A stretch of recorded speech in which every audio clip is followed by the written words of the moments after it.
What's up, tribe? How you guys doing? Go ahead and hit that subscribe button, and I hope you like this video. This is going to be your review for Married to Medicine Season 8, Episode 7. So, we start the episode off. We have Toya and Carrie down at Toya's house. Listen, I had a problem with the fact that somebody can be ringing your doorbell and there are parts of your house where you can't hear the doorbell.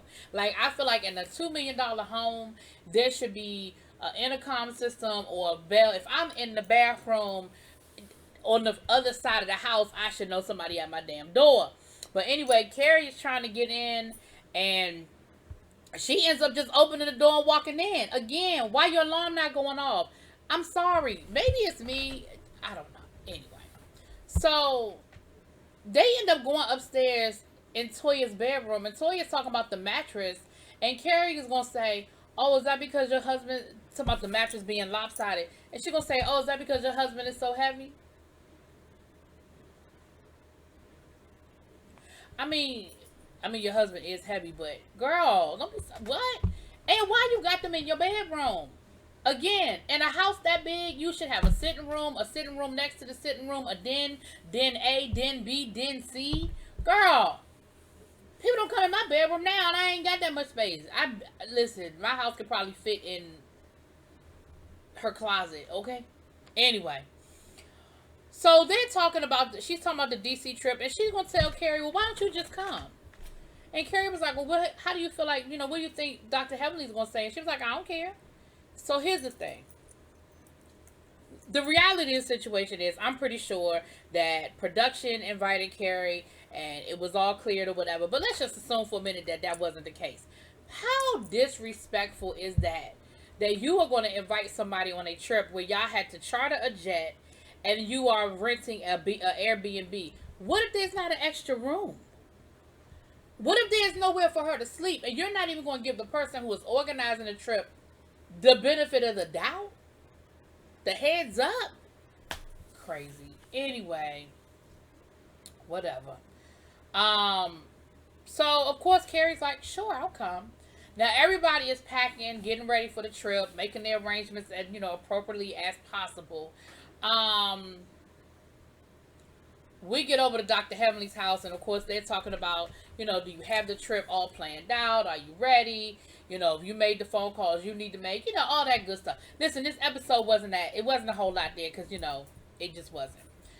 The next day they all get to the airplane. It's a private, they done chartered themselves a private jet.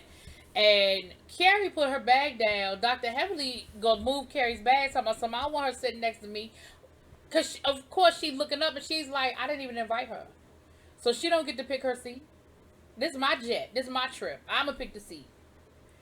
Then, who else come walking in the door? That damn Lisa Nicole.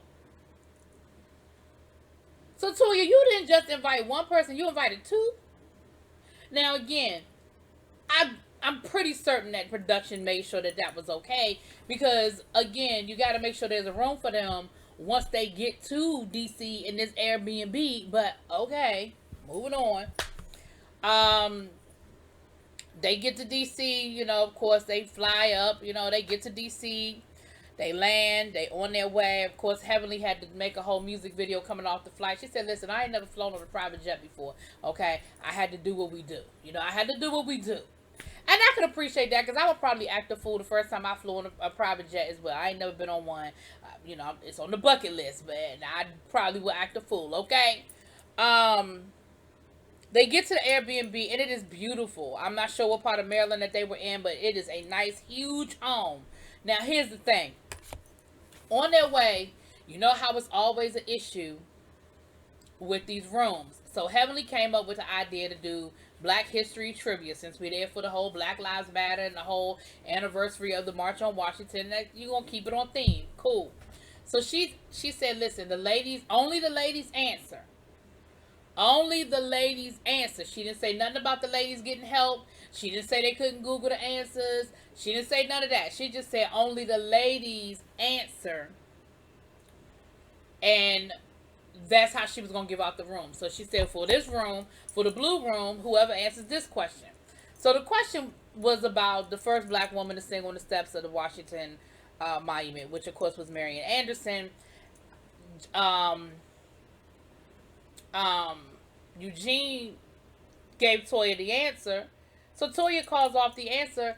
Now, because Heavenly don't want Toya to get that damn room, now Heavenly want to change up the rules. So then she gonna come up with, she asked another question about who created the street design for Washington D.C. Eugene says Benjamin Banneker. Cecil says Charles LaFont. Now they want to talk about how we whitewashing history, and that's what's wrong with Black history now, because we want to take away Black history. Listen, let me give you the breakdown, Eugene, and anybody else who wants to listen. Charles LaFont was contracted, or whatever the word you want to use, to create the grid for DC. DC has a series of circles and squares. That came from Charles LaFont because he was mimicking the street design in France. Benjamin Banneker was a part of that team. Absolutely. He was a surveyor, and he was on that team. Charles LaFont got fired because he was a drunk and some other reasons, insubordination, things of that nature. He ended up getting fired, and once he got fired, Benjamin Banneker took over the project and completed it. So the reality of the situation is both answers are correct. The way Eugene said it, it gave the impression that Charles LaFont was a wrong answer or he had nothing to do with it, and that's not the case. Charles LaFont absolutely had something to do with the street design in DC, but so did Benjamin Banneker. So both both answers are accurate. You have to be very specific in your questioning. Now, this is coming from somebody who has taught not just history, but I've also taught DC history. Okay? I'm just saying. So Henley gets mad. Of course, now she mad because Toya wasn't wrong. Toya told her. She said, well, that's not what you said. Those weren't the rules that you laid out. Because now she's trying to say, well, you can't Google and you can't get help from your husband. But that is not what you said, Heavenly. So then she got mad. Now she just want to give out the rooms to whoever she want to give out the rooms to, child. Because she got in her feelings, okay? Because it wasn't going the way she wanted it to go, child. Then they get to the house. And the house, it clearly said Maryland rental house. Cecil going to say, even though we're in D.C., you would never know. Because you're not in D.C. And I know that sounds petty. But for somebody who lives here, it's not the same. You're not in D.C. You're in Maryland. And that's not to say that there aren't nice houses in D.C. There are absolutely gorgeous houses in D.C. There are estates in D.C. There are, absolutely. But that wasn't one of them. That's all I'm saying. That wasn't one of them. So anyway, they get in the house, and of course, they still end up fighting over the rooms. Why? Because Heavenly's game fell apart. So they still fighting over the rooms. She told him, listen, we're having dinner tonight with Benjamin Crump, with attorney Benjamin Crump, and with the Reverend Al Sharpton. His schedule is tight, but he's coming through. She got a private chef, and dinner was at 7. So everybody's getting dressed. They're going for dinner. They're sitting around. They kind of sitting around having a cocktail hour, so to speak, before Reverend Al gets there.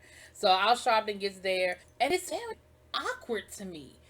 He's kind of quiet. You could tell they're nervous and quiet, and it was very awkward. It didn't seem to be a lot of conversation going on at first. And it seemed like he was only able to come through for a little while because he didn't even eat. And he said, because they were planning the march. He didn't really have a lot of time. I'm sure that he had to fit this in his schedule, But they were able to have a conversation, and they were able to talk, talk with him and sort of pick his brain a little bit. And he brought up a good point. He said, listen, to be in the presence of so many black doctors, I am in awe of that. And then he said, and you're looking good. He had to throw that in there. He said, but I'm really in awe of that. He said, growing up, we didn't have access to this. We didn't, and that doesn't mean that there weren't any black doctors. We know that there were black doctors, but in the volumes that we have today and that they exist today. It just did not exist at that time, you know. And you know, he said when you know when Dr. King did the first march on Washington, this was the vision.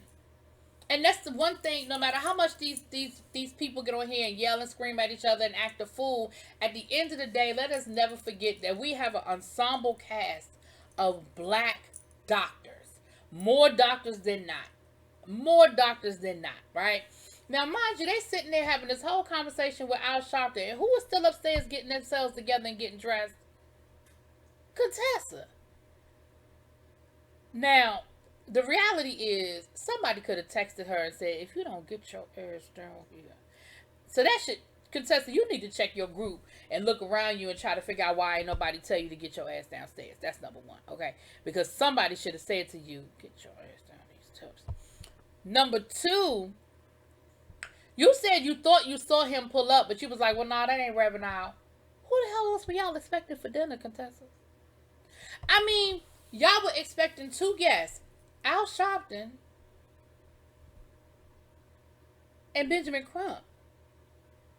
So when somebody was knocking on the door, what made you think it wasn't the people y'all was waiting for?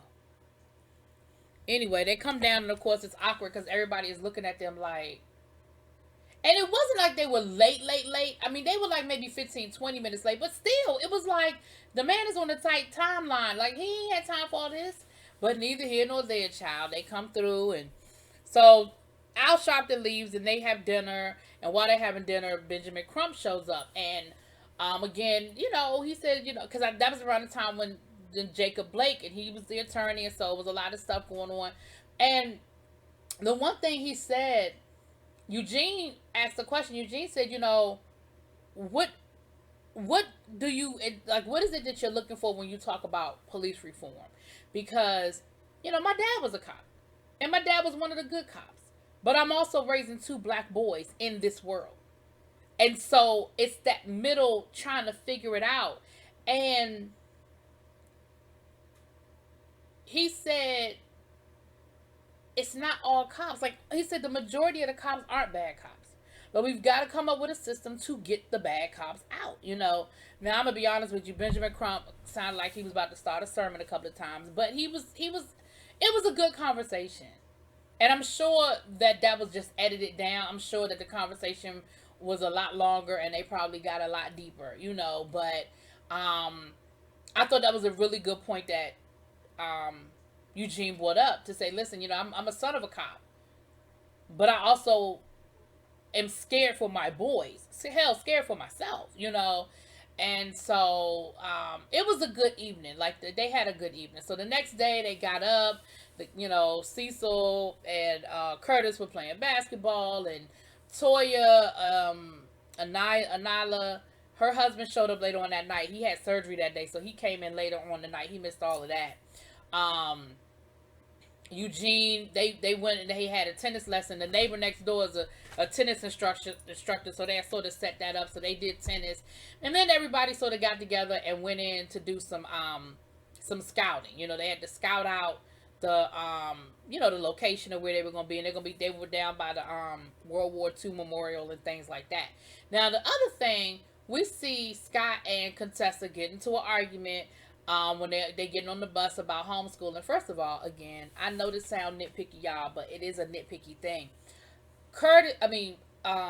Scott keeps talking about homeschooling as if homeschooling is the same as virtual learning, and it is not. Homeschooling is something totally different. What your kids were doing over the pandemic was doing what's called virtual learning. It is not the same as homeschooling. And what Scott was saying was, hey, I want to pull the kids out of what they're doing and put them in a homeschooling situation, because you can control it better, and it is a better, you know, situation for the kids to be in, rather than the homeschooling situation. I mean, the virtual learning that they're in now. And so they got to arguing about it, because Contessa was like, well, who's going to help them with that? I'm the one helping them now. And Sky's like, I mean, when I'm home, I help them, and we do fine.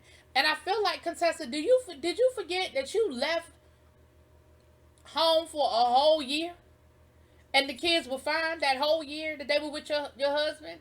I mean, stop acting like your husband can't do it or doesn't do it. Like maybe he doesn't do it the way you want him to do it, or it's often or whatever. But stop making it seem like it just don't happen, because that's ridiculous. Anyway, um, um, while they're gone, we have Toya, Carrie, and Lisa Nicole are back at the house. Now they are like getting hair and makeup done to go to the pool.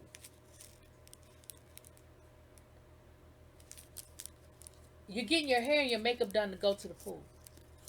And Carrie, being messy, said something to the effect of, "Yeah, I was talking to Heavenly and um, Contessa earlier today, and they said we want you with us. I mean, you're one of the smart ones. We want you on our team, as if they're like be on our side or their side." And of course, then they had to have this whole conversation about how they're not respected because they're not doctors; they're just doctors' wives, and that they need to be, and that is just disrespectful. So of course, that's gonna come up next week. They also alluded to something about ordering, about inviting some friends over. So I do know that while they were on this trip, they hung out with some of the ladies from Potomac. So I don't know if the friends that they're talking about coming over are some of the ladies from the Real Housewives of Potomac, but I know that um, they hung out with some of the ladies from Potomac. I know Dr. Simone specifically went and hung out with Monique, and I think a couple. I think they all hung out together at some point. I don't and I think it was filmed, so I'm not sure if that's what this is or if that's later on in their DC trip. But anyway, that's what it was, you guys. So next week we're going to get to the actual them actually doing the testing and things like that, and I'm sure there'll be some drama after that. But that's what it was. Y'all let me know what y'all think. Drop it in the comments. Peace.